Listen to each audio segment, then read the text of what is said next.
Boa tarde, pessoal. Sejam todos bem-vindos ao nosso webinar. Boa tarde para toda essa gente que ama queijo, que ama iogurte, que ama requeijão, que ama bebida láctea. Enfim, todos esses heróis da resistência que, como nós, não pararam de produzir esses alimentos que são tão preciosos assim. Alimentos esses que estão alimentando nossas famílias, nossos pais, nossos filhos, amigos. Vocês são essenciais. Nosso muito obrigado por tanta garra, viu, gente? Eu espero que vocês tenham ficado ansiosos, tanto quanto a gente fica pela próxima quarta-feira, né? A gente sempre está produzindo muito conteúdo para vocês. Mas é uma ansiedade boa, né? Uma ansiedade de estar aqui com os amigos, prosear, para estar mais próximo do dia a dia da fábrica de todo mundo, né? A gente chegou no nosso 10º webinar, foram mais de 2 meses de conteúdo. Eu já vou começar dizendo que a gente vai dar uma pausa nos webinars, tá? A gente fez semanalmente, mas no final do vídeo a gente fala quando vai fazer os próximos. Inclusive, a gente vai fazer uma enquete no final do webinar de hoje para saber como é que está sendo, que tipo de assunto vocês querem a partir de diante, né?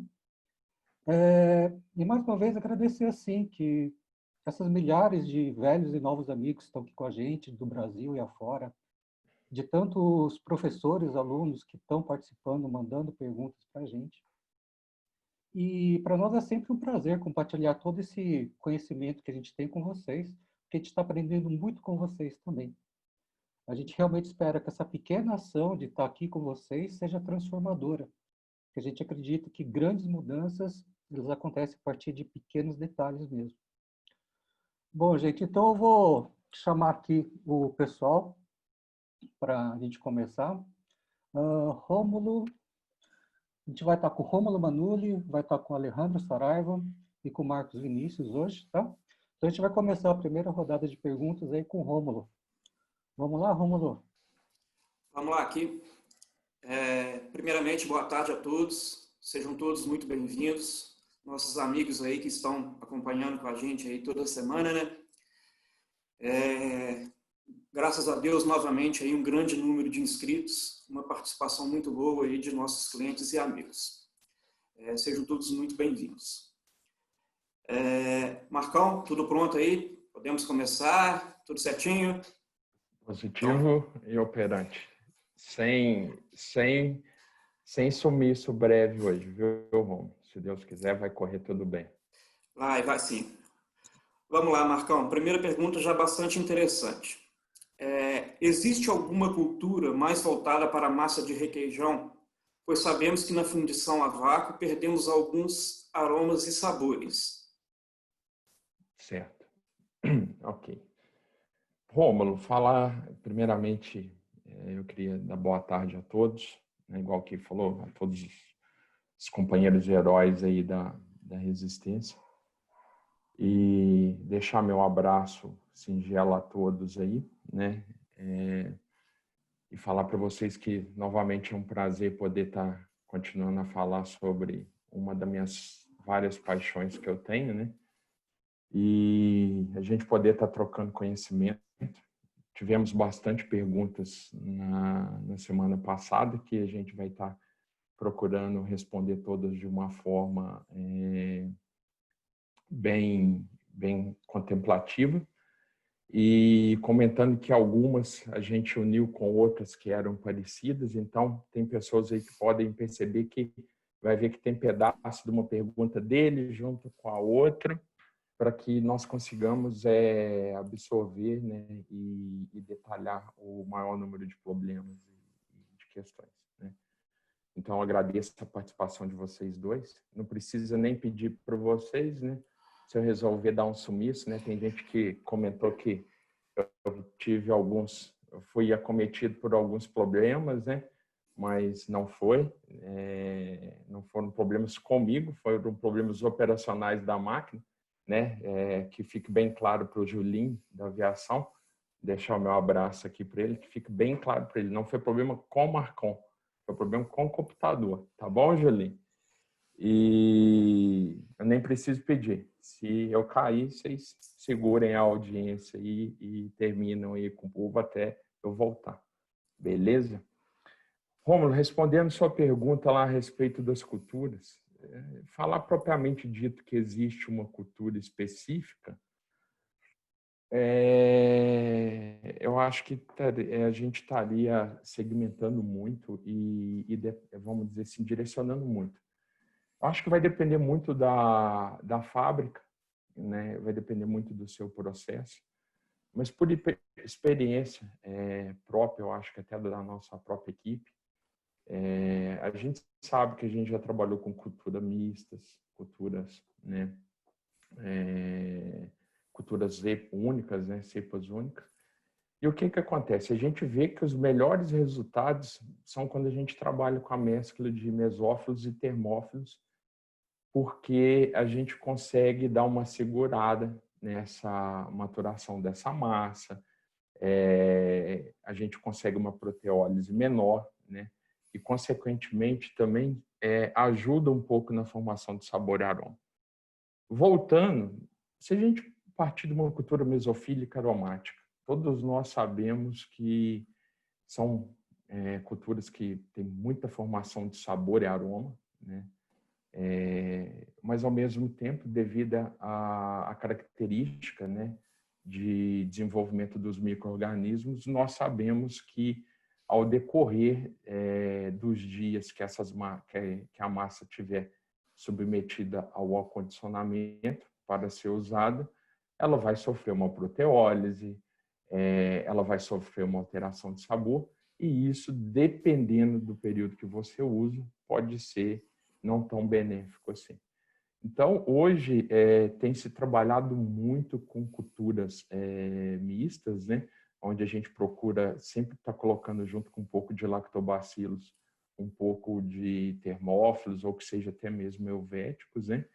E a gente consegue dar uma melhor característica sensorial na massa, não só sensorial, como físico-química em relação ao abaixamento de pH, redução da quantidade de cálcio na massa e tudo mais. Se comentou aí na questão que é sabido que com o processo da bomba de vácuo se perde sabor.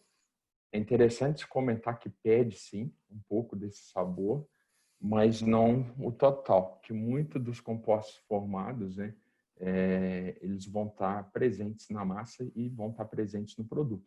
Lógico que os compostos aromáticos, a gente pode falar aí, na sua grande porcentagem, eles são perdidos, sim, mas em relação ao sabor, ainda fica muito característico. Base nisso é só nós sabermos quando você usa uma massa muito velha, interfere, tá bom? Maravilha, Marcão. Seguinte, eu vou aproveitar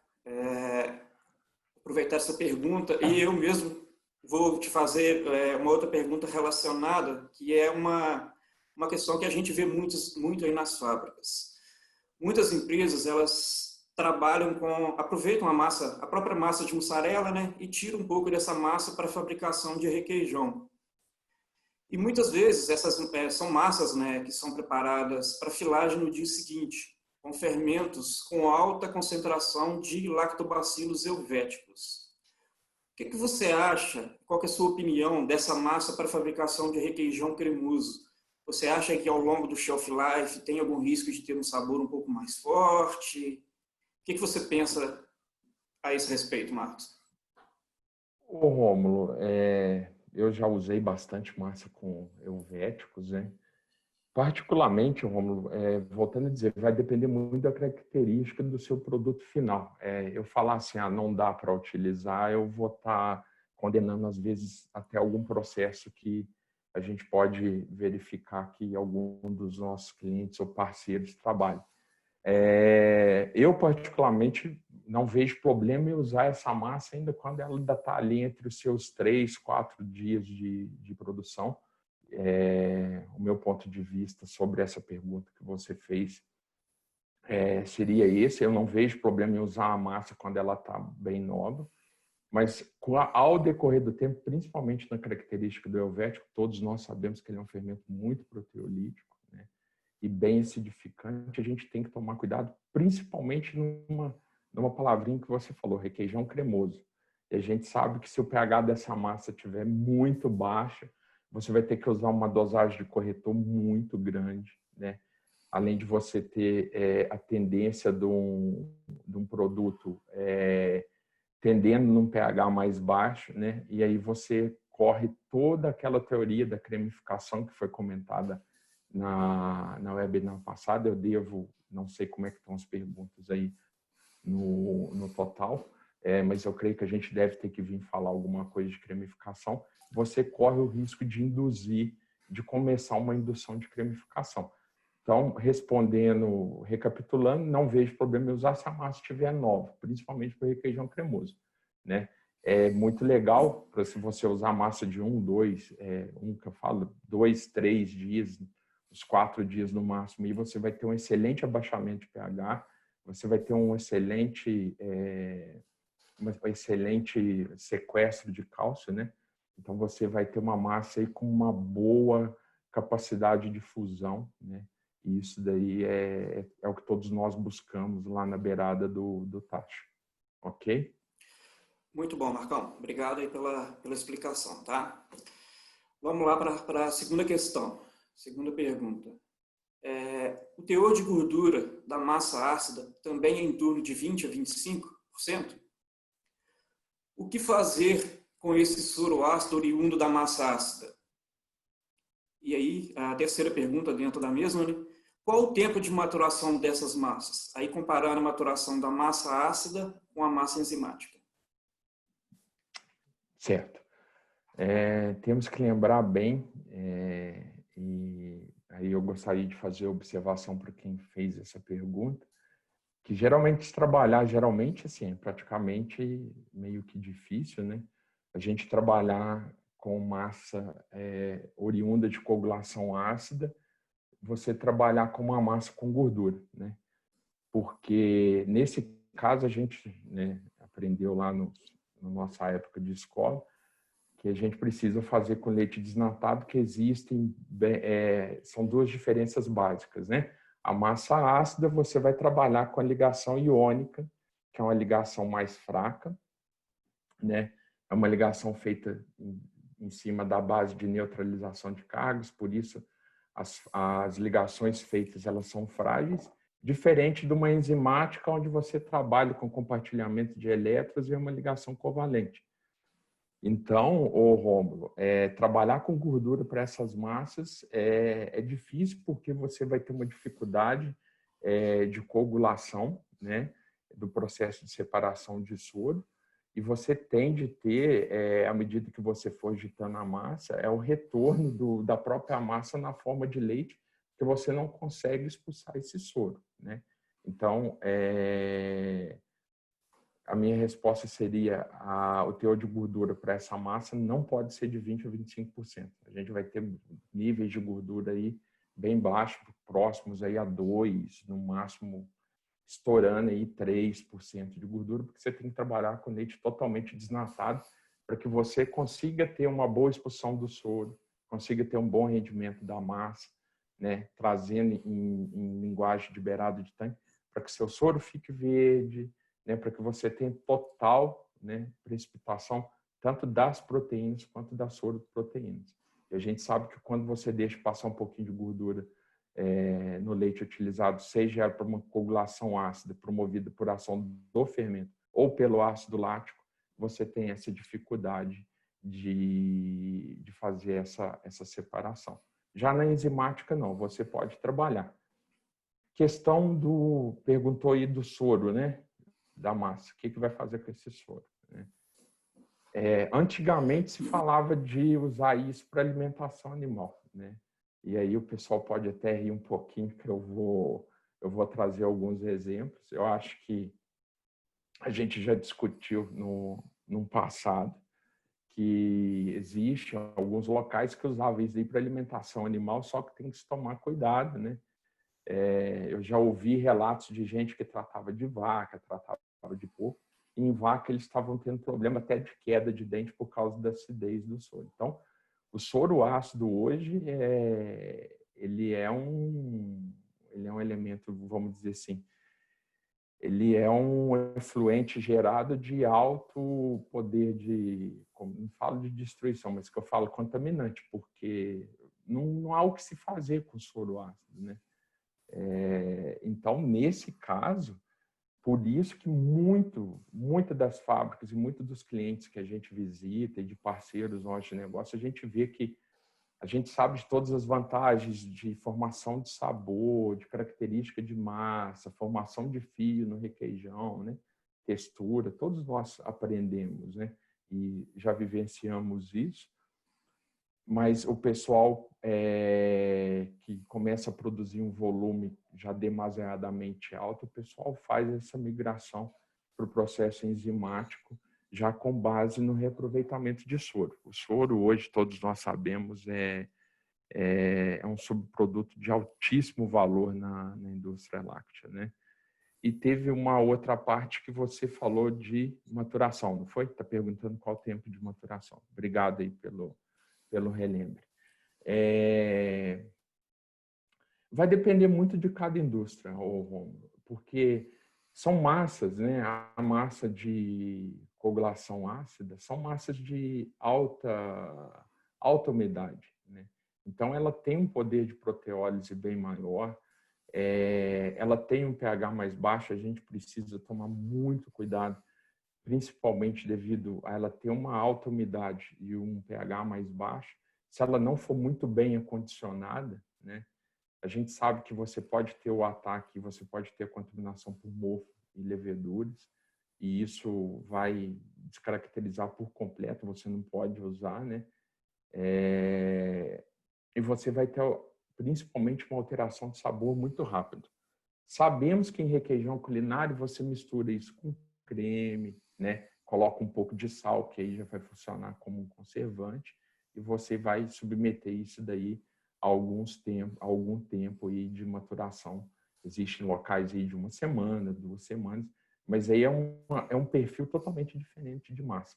No caso de requeijão cremoso, eu não recomendo usar massa com mais do que 3 dias aí, porque você já tem alteração do sabor e você já começa a ter um aumento significativo na contagem de fungos na massa. Muito peculiar nesse processo. Tá joia, Marcão, muito bom. Vamos para a próxima. Pergunta número 3. Marcão, a massa enzimática ela pode ser congelada? Se sim, qual a durabilidade? Rômulo, não vejo problema. É um processo comum, muito utilizado por fábricas. Vai estar muito ligado à capacidade, né, de refrigeração da sua câmara, né, da sua capacidade ali de acondicionamento mesmo da massa. Lembrando que massa 0 grau não congela, o Múcio já deixou isso muito claro nas webinários anteriores, né? Ele deixou isso bem claro, que a 0 grau não congela. Experiência prática, massa aí com 18 graus, eu já vi e já participei de processos, né, em desenvolvimento de produtos de até 1 ano. Vale lembrar que você precisa verificar isso também mediante ao Ministério da Agricultura, como que vai ser o registro dessa massa, como que você vai estar colocando no seu memorial descritivo. Não vejo problema para você trabalhar com esse produto depois, fabricando requeijão cremoso, requeijão culinário. Não vejo problema. Você guardar a massa bem embalada em temperaturas aí abaixo aí de -10, -15. Né? O normal que eu já verifiquei algumas vezes foi -18. Mais do que isso também eu ainda não vi, né? Mas a gente sabe que existem câmeras aí eu já trabalhei em câmeras de manteiga de -40, -35. Né? Mas não vejo problema. Eu acho que 1 ano dá para você dar um giro de capital, um giro legal também na fábrica sua. Maravilha, Marcão. A próxima pergunta, número 4. Marcão, há alguma influência do pH do creme utilizado na fabricação do requeijão com o rendimento do produto final? ou a influência é somente sensorial? Rômulo, influência respondendo aí a pergunta do nosso amigo, do nosso parceiro, influência em rendimento, a gente sabe que não, né? Está muito ligado com o tipo de massa que você vai trabalhar, principalmente com balanceamento de fórmula, né? Nós que viemos de uma grande escola de processados, Rômulo, a gente sabe que qualquer 1% e 1, alguma coisa que você perde no final de algumas centenas de toneladas produzidas ao longo do ano, é muito dinheiro que se perde, né?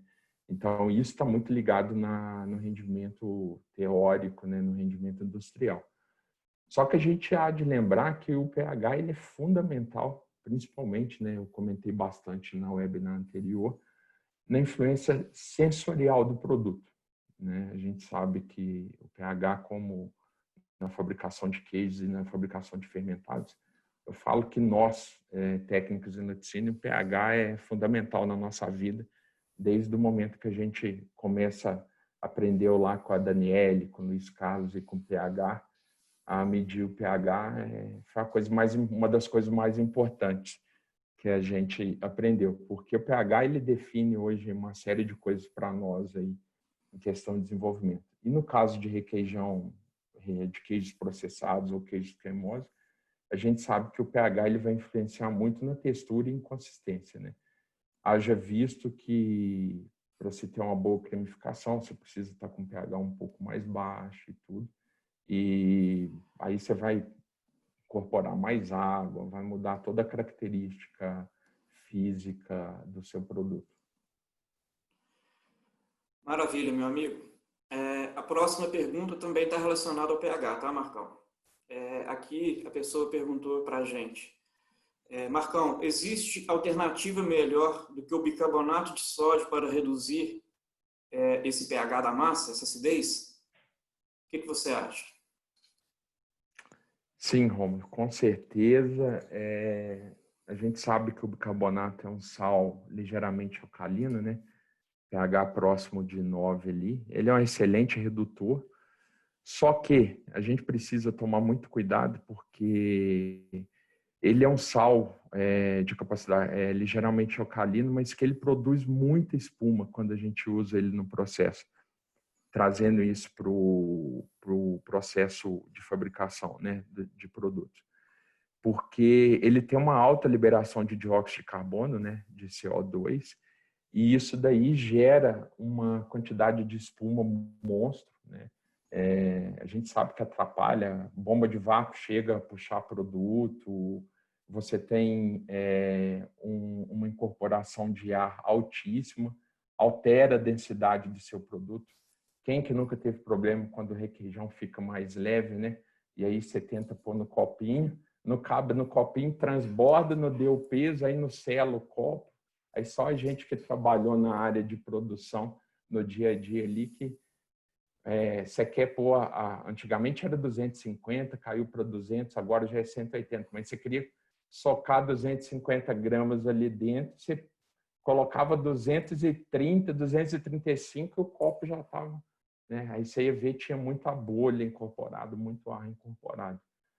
E isso a gente sabe que também depois vai causar, o seu produto vai ficar com bolhas, aí se for para o mercado, o consumidor pode achar que é produção de gás, que você vai ter você pode estar com contaminação. Então, nesse caso aí, para o nosso participante, eu respondo para ele que com certeza existem sais redutores, né, de pH, que liberam muito menos dióxido de carbono, né, e tem um poder de abaixamento de pH, né, um deslocamento de pH muito maior do que o próprio bicarbonato. Mas, na ausência, né, ou na falta, quem nunca passou por algum problema de falta de alguma coisa, acho que não dispensamos o velho e famoso bicarbonato. Maravilha. Gostei muito do seu exemplo, Marcão. Eu mesmo, na prática, já vivenciei esse problema relacionado a bicarbonato, também a gordura. Produto com um pouquinho de gordura mais elevado, né? A densidade cai e falta espaço no copo, né? Muito Mexeu bom. no volume, acabou, né? Complica, né? Uhum. Ótimo exemplo. Vamos lá. Número 6. Marcão, foi dito, aí no caso no webinar anterior, né? Que usar queijo na fabricação do requeijão prejudica no fio do produto final por causa da pouca quantidade de caseína intacta. Aí surge a pergunta, e se adicionar concentrado proteico, eu consigo compensar? Aqui no caso, Marcão, o participante ele não falou se é concentrado proteico de leite ou de soro, né? Mas aí a pergunta será se eu consigo compensar de alguma forma aí, adicionando proteína, né? Sim. Enquanto você me fazia pergunta, né, me veio a dualidade na resposta. Tecnicamente, formidável. Por que eu falo tecnicamente? Quando você faz a substituição, né, de parte da massa por um concentrado proteico, vamos falar concentrado proteico de leite, depois eu falo do soro de leite. Você está colocando a maioria dos concentrados proteicos que a gente tem no mercado, e principalmente não trazendo merchandising, mas o que a gente trabalha, ele carrega a relação de caseína e soro proteína que tem no leite, né? Então, por exemplo, vamos pegar um MPC 70, ele vai ter ali no mínimo 56% de caseína no produto no MPC, né? Então, você consegue ter um ganho, né, de performance na sua produção, no balanceamento da sua forma, em relação à textura do produto, espalmabilidade, firmeza, formação do gel, fio longo, né? Lógico que se você exceder também demais, a gente sabe que um dos fatores quando a gente erra a mão no desenvolvimento é deixar o produto com a característica plástica. Então, respondendo, compensa sim usar. É um artifício muito utilizado em grandes indústrias, né? Tecnicamente falando. O soro de leite, o concentrado proteico de soro de leite, há algumas ressalvas a se fazer, principalmente pelo o tanto de lactose que ele carrega, né? E a alta quantidade de soroproteínas, que a gente sabe que a soroproteína ela ajuda no corpo do produto, mas na formação de fio ela deixa um pouco a desejar, trazendo isso para o linguajar mais usual, né? Então, você tende a ter um produto que ele vai te dar um corpo legal, mas ele tende a ter um fio menor, uma textura bem mais curta, certo? Agora, Rômulo, nessa época de pandemia, inconsistência política, taxa cambial estilingando, né, igual eletrocardiograma de pessoa com problema cardíaco, hora está lá em cima, hora está lá embaixo.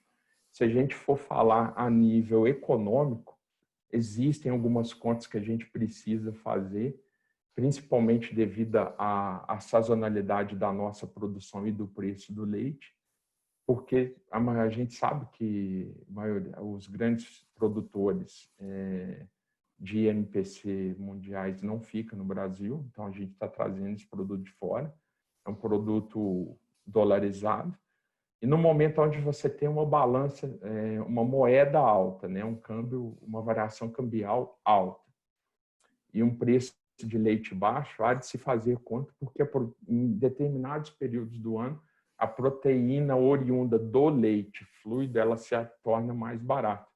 Então, você precisa fazer essas contas.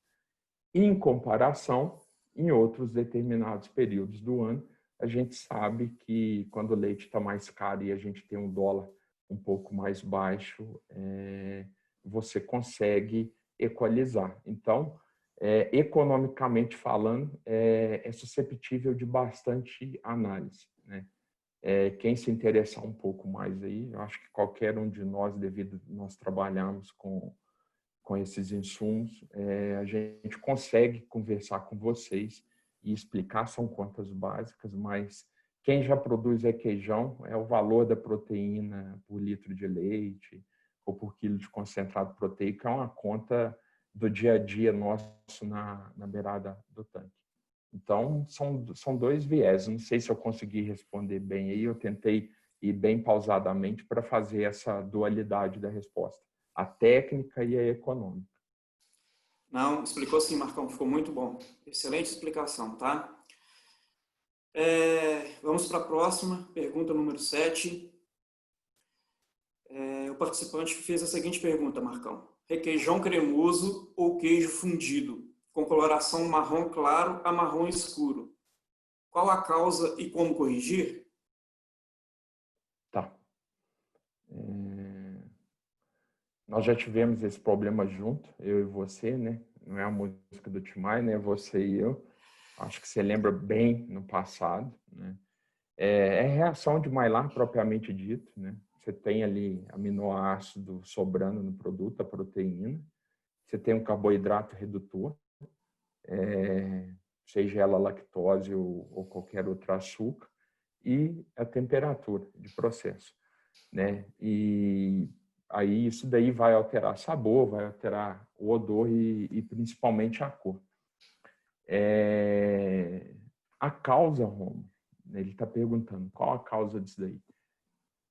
Tem que tomar muito cuidado no balanceamento de forma, principalmente quando você adota o uso de alguns insumos ou alguns ingredientes, seja leite em pó desnatado, concentrado proteico de soro de leite carrega muito lactose, com alto teor de lactose propriamente dito, porque a gente sabe que a reação de Maillard precisa, né, da proteína, dos aminoácidos, precisa do carboidrato redutor e da temperatura e do tempo, né? Temperatura e tempo a gente vai ter, né? Carboidrato redutor, se você usa um insumo carregado em lactose, você vai ter sobrando e a proteína vai estar lá disponível, né? Então, a primeira causa disso daí, você tem que ver o balanceamento de forma. A gente sabe aí que volumes de utilização, volumes muito altos na dosagem de concentrado proteico de soro de leite, até mesmo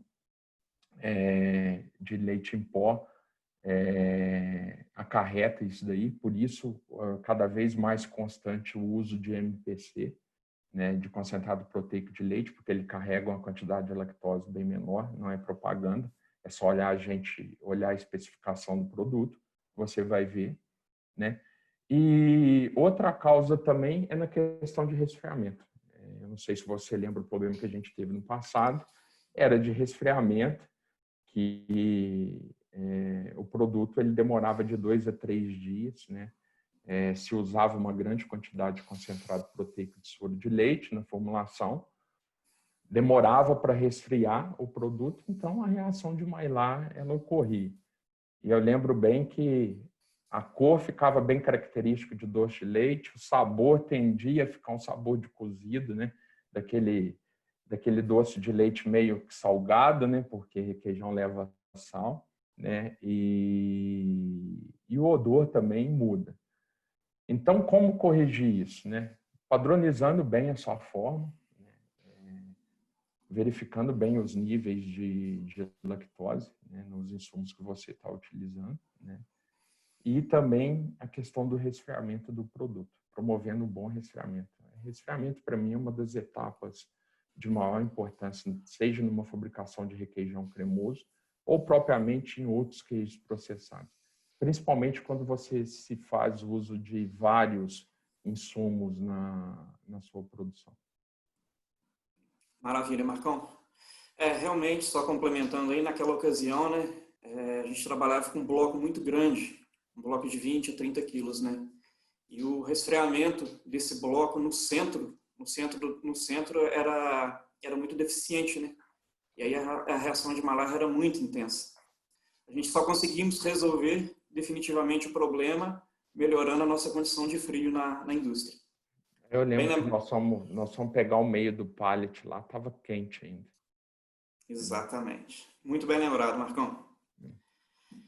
Vamos seguir. Pergunta número 8.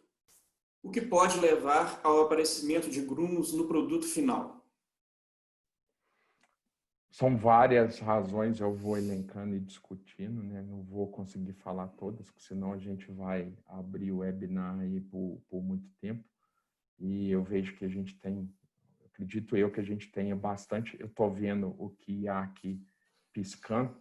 Infelizmente eu não posso abrir, pessoal, os meninos que vão abrindo ali para mim. Mas eu estou vendo que já tem bastante coisa. Então, essa questão do GRUM, primeiro, uma fusão mal realizada, né? E aí, fusão mal realizada nos remete a lembrar a quantidade de sal fundente. Esse é o sal fundente que você está usando, é adequado para o tipo de massa que você está trabalhando. Massa enzimática com pH alto demais, a gente sabe que massas aí com pH acima de 5,25, 5,30, ainda carregam uma quantidade de cálcio muito grande, né? E a gente sabe que o cálcio, no caso do requeijão, ele é fundamental a remoção dele para que a gente tenha a formação da emulsão propriamente dita, né? Outra coisa, Rômulo, que é muito importante, e eu já sofri isso, quando você tem um aumento de demanda muito grande, você precisa, às vezes, fazer precisa fazer o uso do tempo, e aí o pessoal acha que reduzir 30 segundos a menos de cozimento da massa ali no seu tempo, não vai interferir. E aí você começa a olhar depois no seu filtro de linha, que o seu produto começa a dar mais grumo, a pressão da linha aumenta, você tem que parar para fazer SIP, aí começa toda a série de problemas, né?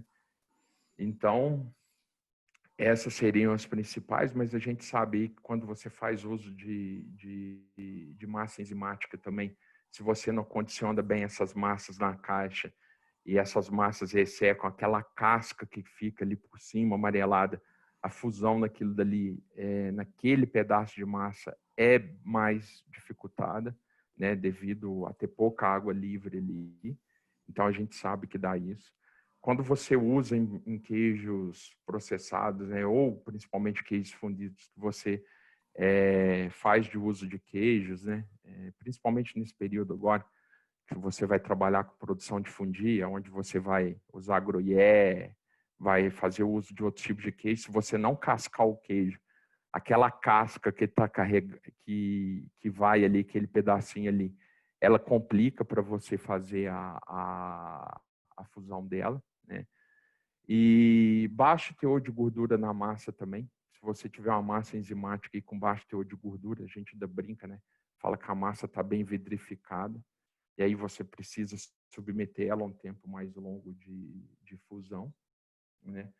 E outra coisa, principalmente, eu não falo isso em fundidoras onde você tem o uso de primeira e segundo estágio de rotação, mas em fundidoras ou tachos, onde você não consegue ter uma alta velocidade de rotação, você precisa trabalhar bem no binômio tempo e temperatura para que você tenha a fusão propriamente dita bem feita, porque eu já peguei equipamentos onde você tem uma lentidão, né, no processo de mexedura da massa, e aquilo dali não promove uma boa fundição no produto.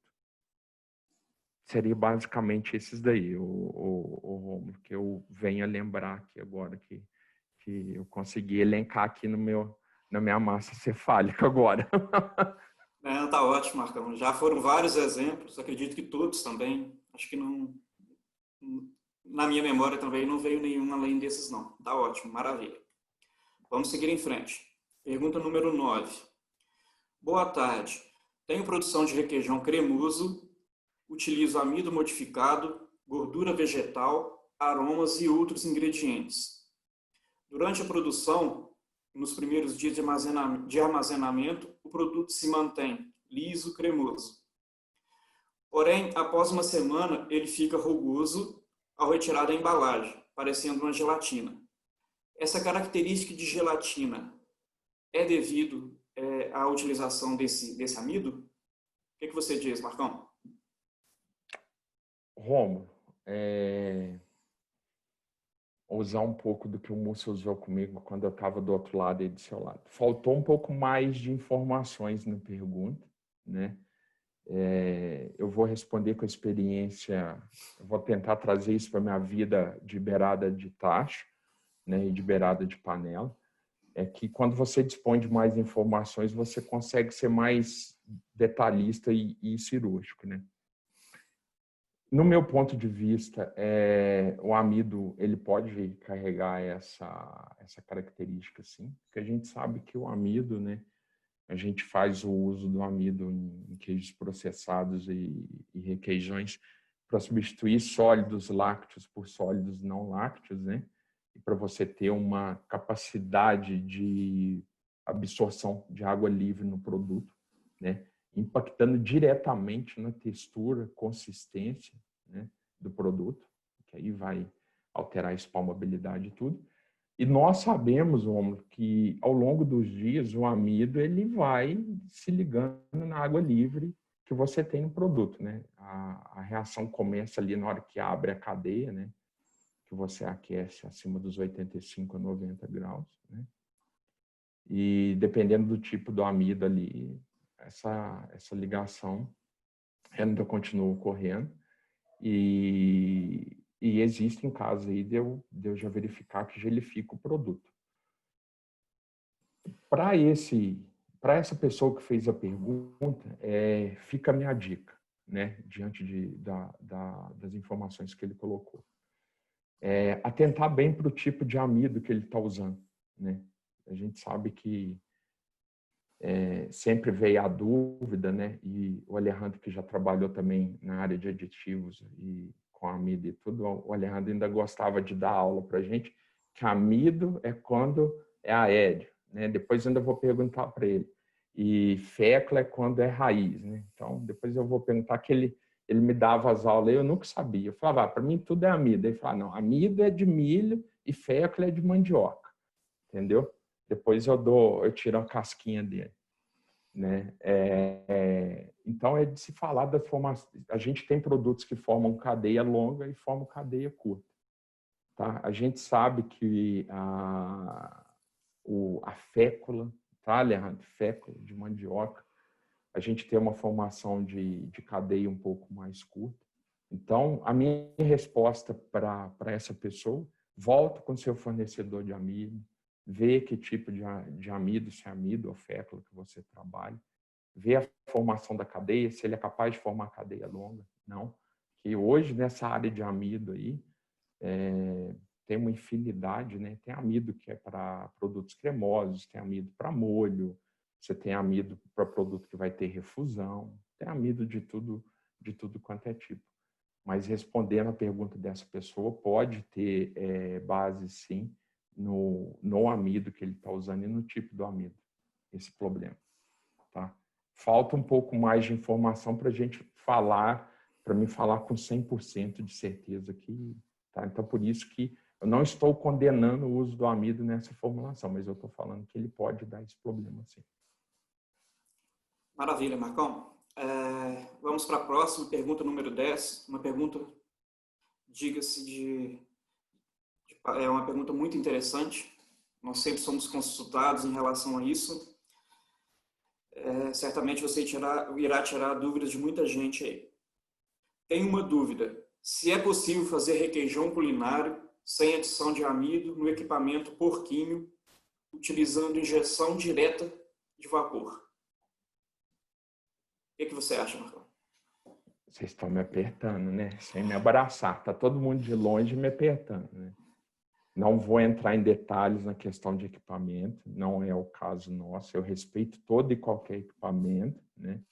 E eu acho que você consegue fazer uma infinidade de produtos, né, em determinados tipos de equipamento. Eu vou comentar um pouco das dificuldades, mas vai depender muito do processo, né? Existem parceiros, clientes e produtores de requeijão culinário que conseguem fazer, né, normalmente. Outras pessoas não conseguem, eu já não consegui, eu já fiz e deu certo. Então, é possível fazer? Agora, o que nós verificamos muitas das vezes, e eu já usei desses artifícios, acredito que você também, tá, Rômulo? A gente faz a fusão no equipamento, né? Que são equipamentos de fusão, de um processo de fusão muito rápido, né? São equipamentos que otimizam o nosso processo, né? Veio em evolução aos tachos, né? De fabricação de requeijão. Então, por diversas vezes eu já fiz a fusão no equipamento, tiro, coloco isso num tanque, né? Num tacho aberto. E aí já ouvi vários nomes, já dei vários nomes, maturador, taxa de fabricação, e você termina de fazer o processo de cremificação no próprio tanque. É interessante porque às vezes você vai fabricando as bateladas, você jogou a primeira, começa a cremificar. Joga a segunda, como a primeira já estava em processo de cremificação, ela vai funcionar como isca e vai induzir, ela vai catalisar essa reação e fazer com que a cremificação nessa segunda batelada ocorra mais rápido. E aí, sucessivamente, quando você vê, você tem uma produção. Então, respondendo a pergunta, dá para se fazer e dá para se adequar à tecnologia e você ter uma produção em larga escala. Agora, vamos comparar como que fica o produto fabricado num porquinho, numa panela Stefan, ou seja, no fundidor, no liquidificador, ou seja, gente, vai depender muito, é muito válido a gente colocar isso, vai depender da sua fábrica, das suas condições, condição de investimento, condição de produção. Quem tem condição de montar uma linha completa, monta. Quem não tem, né? Eu acho que o brasileiro, ele é uma das grandes características nossas, é a gente ter esse poder de adaptabilidade e de fazer acontecer dentro de fábrica. E aí, eu acho que é a grande diferença nossa como técnicos e como gestores quando dentro de fábrica estamos, né? É ter essa capacidade de extrair ao máximo da sua capacidade industrial, da sua estrutura. Não sei se eu respondi, Romulo. Não, Me ajuda aí. Se tiver alguma coisa para complementar, fica à vontade. Não, tá jóia, Marcão. Colocou todos os pontos, maravilha. O caminho, com certeza, é esse mesmo. Bom, quero agradecer a todos os participantes aí, o pessoal participando. Você já vai me deixar, Romulo? Logo em seguida vem o Alejandro. Agradecer a turma e o pessoal participando muito aí no QIA, no chat. Agradecer aí todo esse apoio, todos os comentários, perguntas, dúvidas. Agradecer a todos aí. Pessoal, agora eu vou passar para o Ki, que é a nossa pessoa do marketing. Ele irá passar um vídeo aí, irá fazer uma brincadeira e uma apresentação aí muito legal. Tenho certeza que todos vão gostar. Marcão, obrigado aí pelas respostas.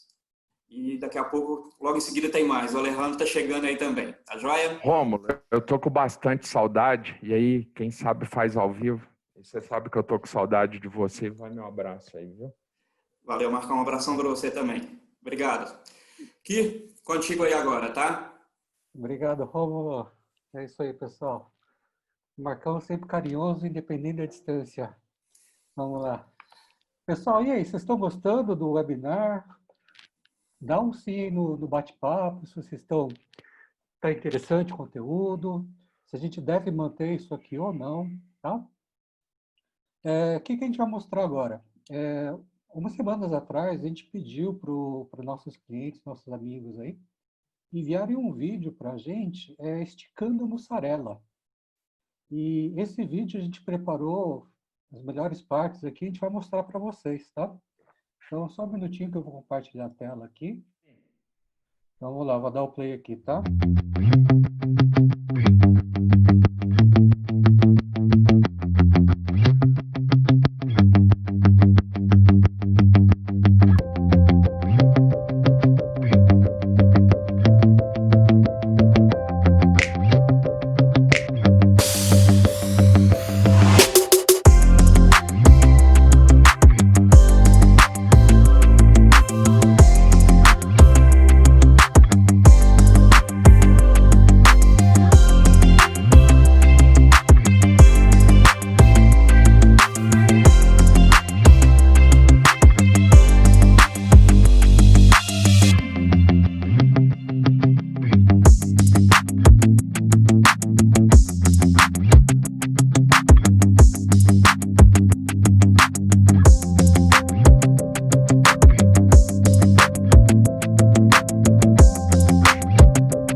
primeiro vídeo nós recebemos, né, junto com o Múcio, e aí a gente recebeu o vídeo do nosso amigo lá do Toia também, que havia superado o nosso amigo Josias, do Lactobon, no Paraná. E aí o Josias não aceitou, né? Nós até brincamos com ele, e ele resolveu espichar 30 metros a massa dentro da fábrica, né? E fez questão de medir, né? A gente não colocou o vídeo junto, as 30 passadas dele, né? Parabéns, eu acho que é legal, isso daí motiva a gente a sempre estar procurando a desenvolver cada vez mais e melhor para vocês, né? E fica legal, né, essa competição. Amanhã nós temos, né, Alejandro e equipe, uma conversa com o pessoal do Toia, e amanhã eu vou fazer um fusquinha com eles lá também. Ele falou, vocês conseguiram tanto, e aí o pessoal do Paraná, vamos ver se vai ter a revanche. Aí vamos ver o que o Josias aguarda, né? Que o Josias sempre inovando aí. Eu agradeço a todo mundo que mandou o vídeo, né? E fica legal, gente. É legal essa brincadeira, tá bom? Alejandro, tudo bem? Acabei de falar de você ali, né? Eu não te vi, que o vídeo para mim que só fica o interlocutor. Mas aí eu lembrei das suas aulas lá de amido, né? Amido de milho e fécula de mandioca. Não esqueça isso mais não, pode deixar, tá bom? Olá, Marcão. Seja bem-vindo aí. Valeu. Prazer mais uma vez participar aqui com todos, né? A gente poder fazer esse bate-bola e trocar um pouco da nossa experiência, do que a gente vivenciou aí nos nossos anos anteriores, quando a gente esteve dentro da indústria também. E assim, Marcos, eu queria te pedir para você não ficar chateado comigo da questão do amido da fécula. Foi só um breve comentário, mas no frigir dos ovos a gente vamos usar o bom e velho amido aí sem problema nenhum, tá bom? Não, mas eu não fiquei chateado, não. Eu falei isso que, olha só, nunca mais eu esqueci, não vou esquecer, entendeu? Ah, que ótimo. Tá bom? Maravilha. É só para fazer uma brincadeira contigo. Então eu ensinei um pouquinho o mestre aí do requeijão. Eu Fiquei não, feliz eu vivo agora. aprendendo com vocês. Vamos lá. Então tá bom, Marcão, vamos lá. Vamos seguir aqui com as nossas perguntas e as dúvidas do pessoal, tá? Na 11ª pergunta, Marcos, que foi enviada para a gente, foi feita a seguinte colocação. Trabalho em uma fábrica que produz queijo fundido. Ele passa por um processo de UHT, tá? E é envasado a uma temperatura de 90 graus. Qual o pH ideal para esse produto? Se você quiser responder já de uma vez, Marcos, aí depois tem um complemento dessa mesma questionamento aqui, ok? Tá, o pH ideal, ele não fala, ele falou queijo fundido, né, mas não especifica o tipo, né? Então eu vou fazer menção no clássico da fabricação. É um pH algo em torno de 5,60, 5,80 e no máximo. Menor do que isso e maior do que isso, a gente sabe que a gente vai ter problema. Eu creio que deve ter mais aí para frente, vamos ver o que nos espera. A primeira pergunta foi bem essa mesmo, realmente querendo saber a questão da faixa de pH ideal para esse produto, que concordo contigo, foi exatamente o que você colocou aí, tá? E seguindo, Marcos, já tivemos problemas onde o produto apresenta cheiro de podre após alguns meses de fabricação. O que pode ter acontecido? Qual micro-organismo pode ter causado essa contaminação? Nesses casos, já foram avaliados os do grupo coliformes, tá? E estava tudo dentro do limite estabelecido pela legislação, ou seja, o produto estava ok nas contagens de coliformes, e aí a gente gostaria de saber o que está causando essa alteração no produto e quem é o responsável. Tá. A questão do pH foi uma coisa, eu acho que ele fez uma pergunta e aí ele começou outro problema, né? Essa questão do cheiro de podre, isso vem muito da contaminação por bactérias do gênero Clostridium, né? Botírico e tirobotírico, são os dois aí que são os principais, vamos dizer assim, maus elementos aí desse tipo de problema, né? Que estão bem presentes, são causadores desse tipo de problema. E bem característico pela liberação de enxofre na fermentação e dá esse fedor mesmo de podre. do produto, né? Eu acho que ele teria aí que descartar a questão de contaminação de coliforme. Coliforme, se você respeitar as temperaturas de invase aí acima de 65, 70 graus, se tiver uma boa BPF, você não vai ter problema com isso. O produto é embalado a quente, né? Então, partindo de contaminação, né, por bactérias do gênero Clostridium, onde pode estar a causa? Falo com bastante certeza, né? E pensando bem, pode estar muito oriundo, principalmente em uso de massa, né? Há de se tentar massa, o tipo de massa que você utiliza e a data, porque muitas vezes a gente fabrica a massa e deixa essa massa maturando, né? Ou você parte para produzir seu queijo fundido a partir de um outro tipo de queijo. E se você tem uma contaminação por esporos alta já nesse queijo, você deixa esse queijo maturando, essa massa maturando, essa contaminação aumenta, e aí você vai ter o problema evidente no produto, certo? Então, fica aí a minha explicação para isso. Ele fala alguma coisa de combater essa causa? Ele pergunta aí, que foi grande. Não, na verdade, Marcos, eu ia tomar a liberdade de fazer um bate-bola contigo aqui, justamente porque aí, uma pegadinha. Questão da nisina. Não, e porque é o seguinte, na live anterior eu participei na primeira metade, muito aqui observando as perguntas no QIA, e boa parte delas vieram nesse momento que eu estava aqui analisando as perguntas e salvando-as, né, para a gente dar continuidade aqui nesse segundo bate-papo. E eu vi muitas perguntas lá que realmente estão relacionadas à questão dos esporulados, né, dos Clostridium, tá? E exatamente várias perguntas que eu observei lá era como a gente poderia estar realmente evitando que esse problema apareça. Né, você falou da massa, concordo plenamente. Sim. Muito oriundo a massa também da qualidade do leite no sentido de presença de esporos, porque a gente sabe que ele passa pela pasteurização, né? A forma segura seria a bactofugação, mas a gente sabe que isso tem uma questão de investimento que nem todas as fábricas podem, né? Hoje investir no equipamento desse nível. Mas a gente sabe que tem outras alternativas que ajudam e a gente pode evitar a manifestação desse problema. Eu gostaria que você pudesse abordar um pouquinho para o pessoal aí.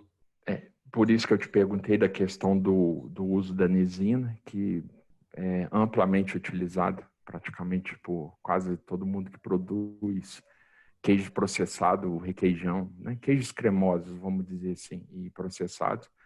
Se trabalha com a nisina, né?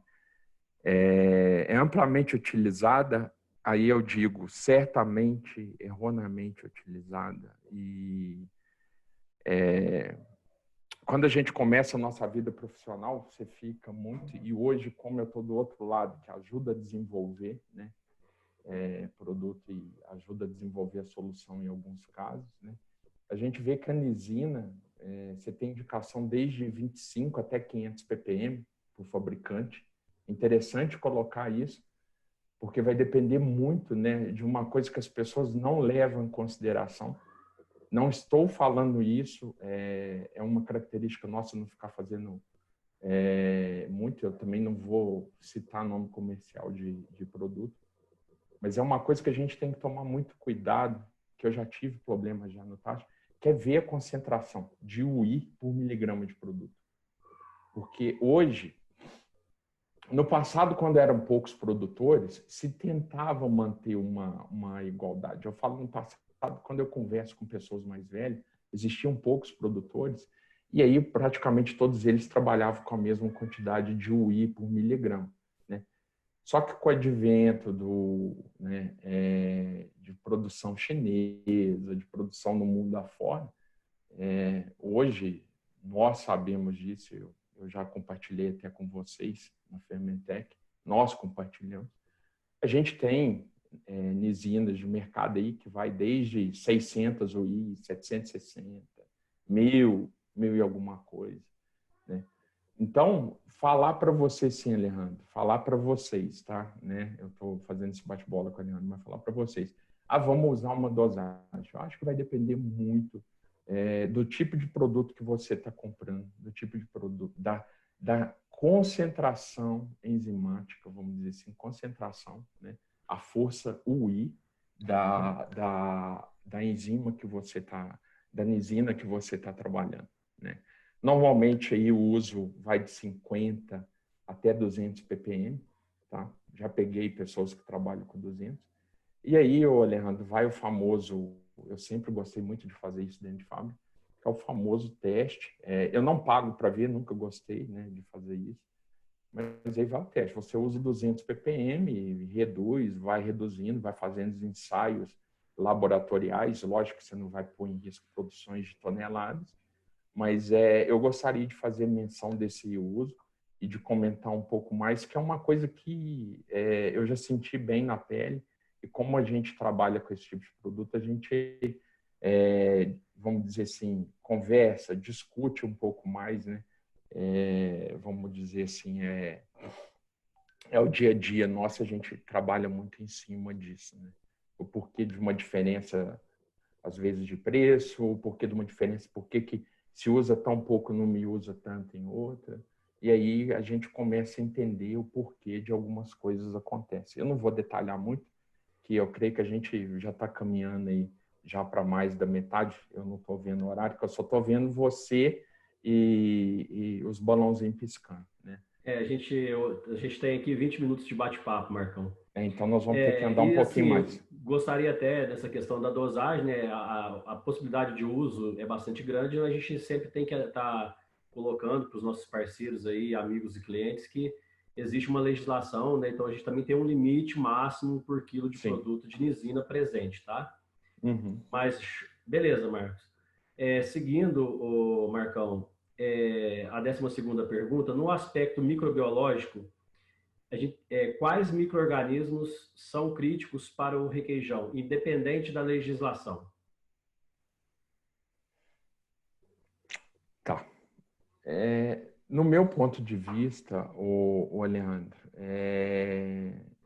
Ô a Marcos, gente acaba. se você me permite, acredito eu que você vai, nessa resposta dessa pergunta, você vai abordar aqui uma pergunta que foi feita pelo Jairo, do HE, né, que tive o prazer de conhecer há pouco tempo, tá? Então, eu gostaria até de colocar aqui para já aproveitar a sua resposta.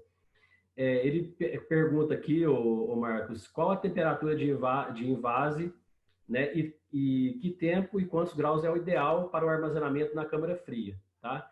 Então, eu acredito que dessa questão de temperatura de invase você vai abordar. Eu gostaria aqui de dar voz aqui à pergunta do Jairo, que ele colocou há pouco tempo atrás para a gente também, tá ok? Hoje eu fico feliz, então, que ele está participando, que na outra, eu acho que ele teve um problema lá, não pôde. Eu passei o link do YouTube para ele. Aproveito para fazer essa pequena pausa e pedir para o pessoal, acessa lá o link do YouTube, se inscreve, né? Vou fazer igual o YouTuber agora, né? Aciona o sininho, dá o like lá. Isso ajuda a gente bastante a virar material de consulta, né, no YouTube, e até mesmo compartilhar com o pessoal. Leandro, eu vou voltar de novo no gênero Clostridium. Eu acho que é o que causa, vamos dizer assim, é o que causa maior temor em nós, produtores, né? E também falar na questão de mofo e leveduras é bem importante, e aí trazendo a menção da pergunta que você fez, principalmente por causa da temperatura de invase, né? Eu já trabalhei em alguns pontos, até que quando a gente tinha o HACCP na linha, e a temperatura de invase era um ponto crítico de controle. Eu ainda lembro que o pessoal da linha de invase, né, ia chegando crítico, perto ali do 68, né? Algumas empresas adotam 65, outras adotam 70, vai depender muito do processo, mas parecia jogo de bingo ou aquela assim, ó, caminhando para o precipício. 72, 71. Aí o cabelo, né? Esse cabelo lindo, penteado lá, quarentena, chegava até a arrepiar, porque se abaixasse da temperatura mínima ali de invase, a gente tinha que entrar com um processo de CIP, e ali se ia algumas horas a afinco, você tendo que fazer todo o processo de limpeza para retomar a produção. Então, fica parte aí da pergunta do Jair respondida, né? E eu já vou responder a parte de resfriamento e gostaria de elencar mais 2 outras coisas aí que a gente tem que tomar cuidado. Temperatura de resfriamento não vai estar muito ligada com a questão de contaminação, mas te respondendo, quanto mais rápido ele conseguir trazer isso daí abaixo de 20, 15 graus, né, para que depois esse produto termine o seu resfriamento na câmara fria, é melhor, porque você vai ganhar na característica da não cremificação, principalmente no cremoso. Outros pontos que tem que se tomar cuidado qualidade do selo de alumínio que você trabalha, por causa de contaminação, microfuro, essas coisas aí te traz problema, né?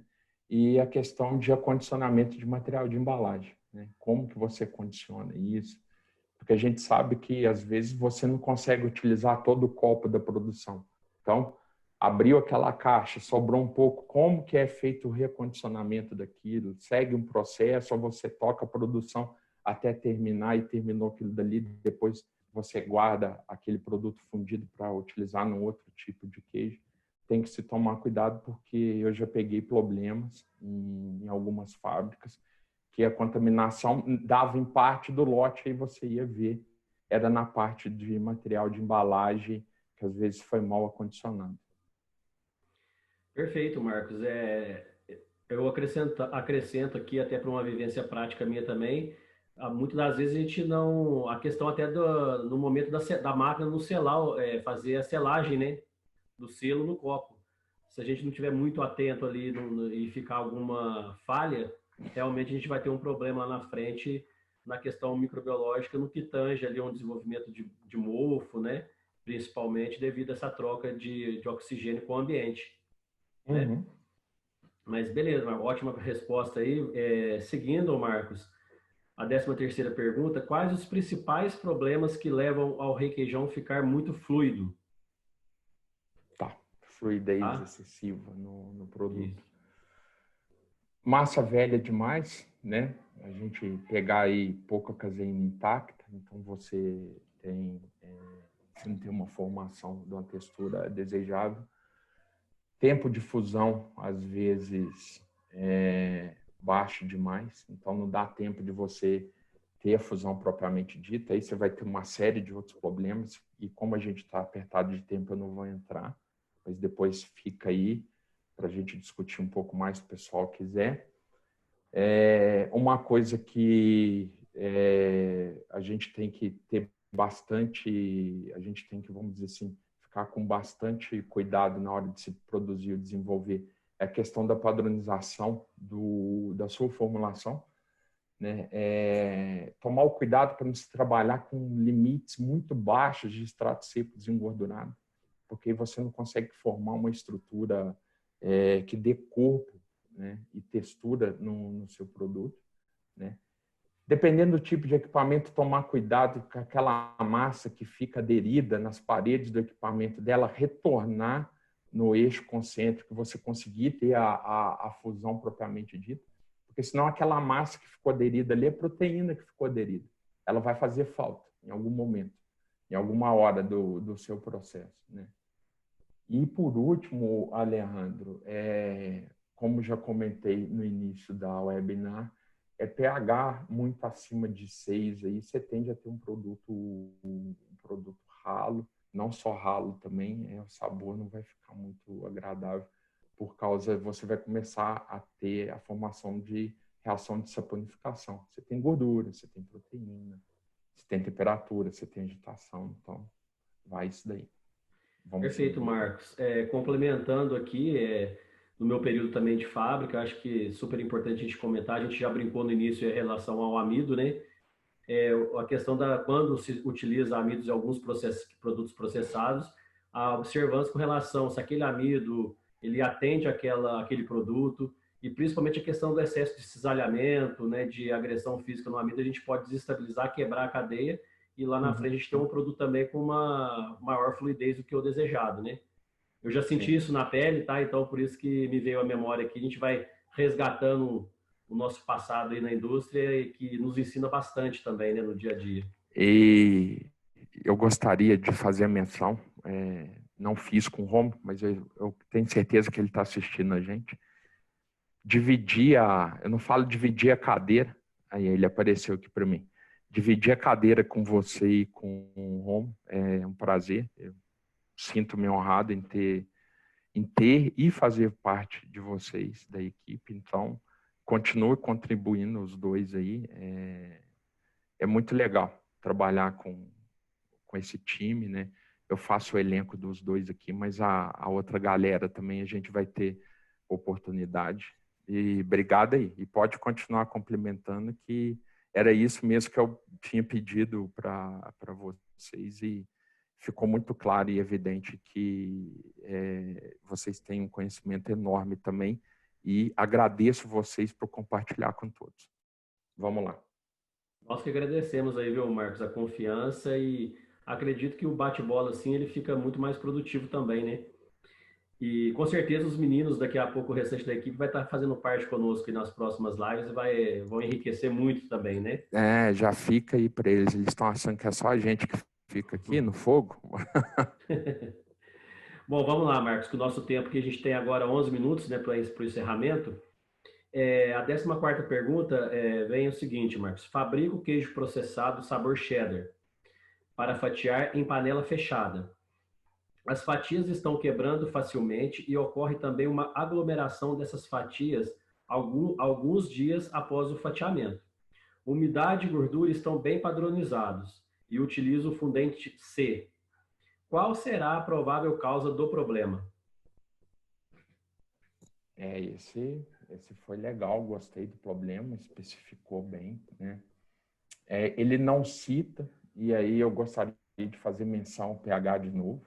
Se ele tiver com pH aí abaixo de 5,45, 5,4, ele vai ter problema nessas fatias, né? Ela tende a ter essa aglomeração, né? Trincar também. Tem que tomar cuidado com a temperatura de processamento, muito acima de 100 graus, promove a desnaturação de proteína. A gente tem mudança da característica do produto e vai alterar também nessa capacidade de colagem, não só de aglomeração, né, da colagem, mas também de quebra, perda de flexibilidade da fatia. Eu vejo aí como os dois problemas que pode elencar esse prejuízo aí, esse problema para ele. Ok, Marcos. Marcão, eu queria aproveitar aqui um breve espaço para a gente mandar um abraço para Sheila, né? Aniversariante do dia, tá? Do Laticínio Santo Cristo. Eu vou deixar para você fazer aí as honras, tá? Para não tomar o seu espaço. Não, tranquilo. É que esse negócio do abraço, como é para a gente não causar ciúme, né?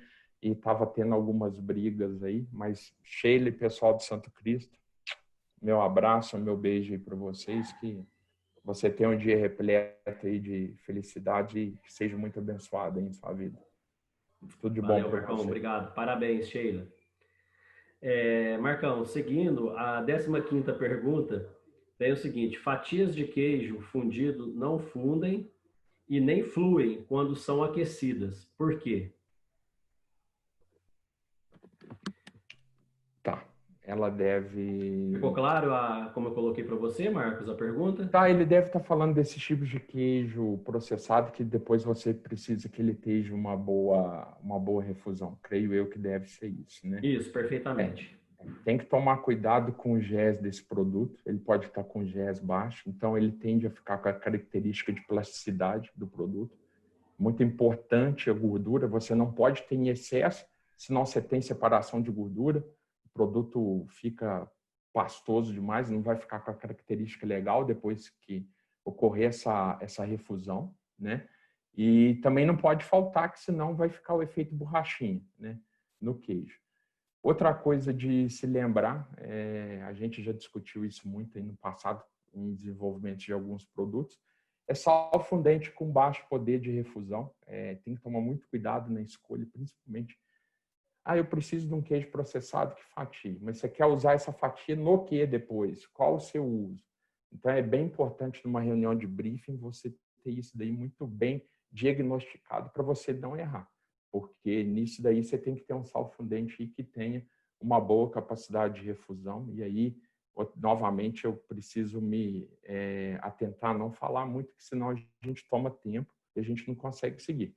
E principalmente para esse tipo de produto, muito cuidado no balanceamento da forma. Se você usar uma quantidade de queijo novo grande demais, você também tende a dar essa característica de plasticidade no produto. Então, você precisa trabalhar aí com uma formulação bem balanceada, tá bom? Maravilha, Marcão. Seguindo, Marcos, a 16ª pergunta é a seguinte: o que pode gerar o aparecimento de sabores estranhos, tá? Por exemplo, sabor amargo, rançoso, adocicado ou ácido nos queijos processados ou requeijão. Quais são as possíveis causas desses sabores aparecerem, Marcos? Amargo, rançoso, Adocicado e ácido. ácido. Tá. Amargo. Amargo pode ser massa muito proteolizada. A gente sabe que tende a dar essa característica. Tomar cuidado, eu acho que esse não é um problema muito evidente, mas já peguei excesso de sorbato de potássio que vai dar aquele gosto, tende a ter um gosto metalizado, mas às vezes ele é confundido. Eu gostava muito de falar que era gosto adstringente, aí o pessoal do laboratório quase me matava, né? Dosagem elevada de salfundente também tende a dar... A gente fala que é sabor amargo, mas na verdade não é. Aquele sabor meio metalizado. E eu acho que principal, né, é na qualidade da água da sua caldeira por causa de arraste de compostos no vapor que você usa, principalmente quando você não faz uso de bons filtros e de bons equipamentos aí para estar tendo esse vapor sanitário dentro da sua fábrica. Rançoso, né? Lembrando bem aqui, rançoso a gente pode estar elencando com a questão de creme velho, é uma pergunta bem complexa essa, né? Creme velho demais, massa muito maturada, eu já elenquei isso, né? Liberação de ácido graxo, né? E reação de saponificação, de novo falando da arraste caldeira, porque muito dos compostos que a gente trata as águas de caldeira são compostos básicos e você tem um pH de condensado muito alto.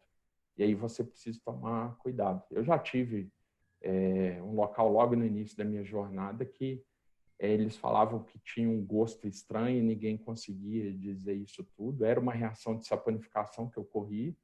Nós fomos ver depois que a gente tinha um pH de condensado de quase 12. Era praticamente uma soda a água da caldeira, né? Mas devido à necessidade de retirada de lama que tinha, né? Uma água muito ruim, uma água muito dura, tá certo?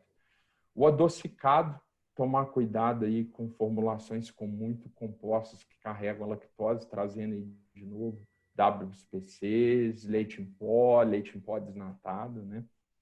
E não é permitido, né? Mas muito no passado eu já vi muita gente querendo aí na produção, usando creme ácido e querendo mascarar um pouco disso daí. Eu já vi, mas não é comum, usar açúcar para dar uma redução, e isso daí não fica muito legal, né? E a questão do ácido, e aí, de novo, falando em pH baixo de produto, creme, massa muito velha, todas essas questões. Dá tempo para mais uma, Alejandro? Sim, Marcos, com certeza. E eu gostaria, Marcos, de fazer uma pergunta aqui que eu entendo ter muito a ver para a gente fechar aqui hoje esse bate-papo nosso hoje com chave de ouro, tá? Só queria, antes disso, Marcos, reforçar rapidamente a questão da água de arraste, tá? Realmente, a gente tem que olhar com muita atenção, porque é um problema, né? Porque a gente trata a água da caldeira, principalmente quando a gente tem os nossos equipamentos de fundição, né, do requeijão, seja ele qual for, no final da linha do vapor. Então, a tendência de um arraste muito maior, de muito mais alteração no produto. Então, aí se torna mais importante ainda a questão da boa montagem da linha, com os filtros, né, com válvulas de pressão, com os purgadores de forma adequada, com o filtro Lean ou o filtro sanitário, né? Realmente isso é um investimento que tem o seu custo, mas ele traz muita segurança na qualidade do produto. Então, gostaria de fazer esse reforço, porque realmente a gente tem que olhar com muito carinho essa etapa aí, tá ok? Uhum. E, Marcos, eu gostaria de fechar aqui, a gente tem 2 minutinhos aí, o seguinte: quais os principais pontos de controle devo fazer para manter a qualidade e padronização do meu produto, né, e mantê-lo sempre constante, tá? Fechar com chave de ouro mesmo. Eu acho que é a união de tudo um pouco que nós comentamos aí ao longo dessas 2 webinars, né? Eu acho assim, boa matéria-prima, tá? Uma boa padronização da sua formulação, entender a característica que você quer do seu produto e batalhar para aquilo. Então, sempre tentar padronizar o tipo de massa que você vai usar, o creme, acidez, gordura. O quanto menos variável você tiver no produto, né, melhor vai ser o seu controle, menos pontos de controle você vai ter no processo. E aí, eu faço menção e uso, tive sempre boas escolas nas fábricas onde eu passei, fazer um bom plano de acompanhamento de processo, né? Traçar um plano, hoje a HACCP é condição básica para qualquer fornecimento, para qualquer norma que seja, né? É você ter o controle dos pontos, né, críticos do processo, né? Você ter os controles, os pontos de controle e os pontos críticos de controle para você controlar o seu processo, que às vezes é uma coisa lá na temperatura sua de fundição que vai elencar do seu produto ficar mal fundido, vai te dar grumo. Ou às vezes é uma temperatura de invase mal feito, você vai ter problema de contaminação. Então, ter todo esse acompanhamento do processo, né? E aí você consegue, respeitando, né? Eu ainda brinco muito aí com o pessoal, eu falo que queijo processado não aceita você brincar muito com ele, que uma vez que alguns tipos de problema ele te deu, requeijão cremoso, uma vez cremificado, esquece. Você não consegue melhorar a textura dele nunca mais, né? Requeijão culinário não cremificado vai derreter na pizza. Você não vende mais para pizzaria. Então, eu acho que é elencar um pouquinho disso tudo que a gente veio construindo e veio falando ao longo dessas 2 webinars aí, né? Mas principalmente eu falo que o grande diferencial, né? Você às vezes não precisa ter o melhor produto, o the best, mas você tendo aquele produto que está numa escala de padronização que atende o seu mercado consumidor e você não tem muitas variações ao longo das produções, é isso que o consumidor quer. O consumidor não quer pegar um produto que hoje você vai espalhar numa bolacha, ou seja, numa torrada, e você vai morder, aquilo cai na sua gravata, aquilo cai na sua camisa e você tem que trocar antes de ir para o trabalho, ou você vai tomar o café na padaria, que é muito normal aqui em São Paulo, e te suja. Em contrapartida, também você não quer pegar aquele requeijão que você vai passar na torrada, você quebra a torrada inteira e o requeijão não saiu da espátula. Então, eu sempre aprendi isso e sempre levo e sempre deixo esse ensinamento. Você não precisa ter melhor produto, mas ter um produto bom, mas que seja padronizado e que todo dia que o seu consumidor for no mercado, né, que ele adquirir o seu produto, ele sabe que ele vai estar adquirindo toda vez daquele jeito. Beleza, pessoal? Perfeito, Marcão. Fechou com chave de ouro, é isso aí, concordo contigo. Todas as etapas são tão importantes quanto as outras. Em queijo processado e requeijão, realmente a gente não pode abrir mão de critério em etapa nenhuma, porque qualquer falha a gente vai ter um resultado não desejável lá na frente e a gente até mesmo, se a gente deixar passar, com perda de credibilidade e de clientes lá na ponta, né? Marcão, gostaria de te agradecer mais uma vez, gostaria de agradecer a todos aí pela presença, pela oportunidade de fazer esse bate-papo. Gostei muito, espero que no futuro próximo a gente possa retomar e fazer mais um, né, prosseguir, tá? E um grande abraço a todos e vou passar a palavra, Marcos, agora para Nancy. Bom, Marcos. Eu queria só despedir Obrigada. do pessoal. Então fica aí, Marcos. Eu queria só despedir do pessoal antes, Nancy, agradecer o pessoal ao longo dessa jornada, né? E a gente sabe que o mundo tenta voltar à normalidade, apesar de um pouco do medo, né? Esse novo normal que tanto nos causa essa sensação de segurança. Mas a gente recebe um monte de mensagens, né? E hoje até foi compartilhado uma num dos grupos, né? E fica muito dessa, 2020 está perdido. Não? Gente, não está nada perdido, né? A gente deixar. Simplesmente é um ano que a gente vai ter que viver diferente, né? Porque estamos todos vivos, né? Lógico, a gente sente por aqueles que foram, mas eu acho assim, que a gente não tem que perder a esperança. Então, eu acho que o ano não está perdido. O ano precisa ser visto de uma forma diferente. E é essa mensagem que eu queria deixar. Deixo meu abraço fraterno e carinhoso aí para todos, né? Me coloco à disposição de todos vocês. Espero, sou uma pessoa que depende muito disso, gosto do contato físico, espero poder estar na fábrica de todos vocês aí, né, da maioria do pessoal, num futuro bem próximo. Mas, enquanto isso, fica aí o meu abraço para vocês. Nancy, é contigo.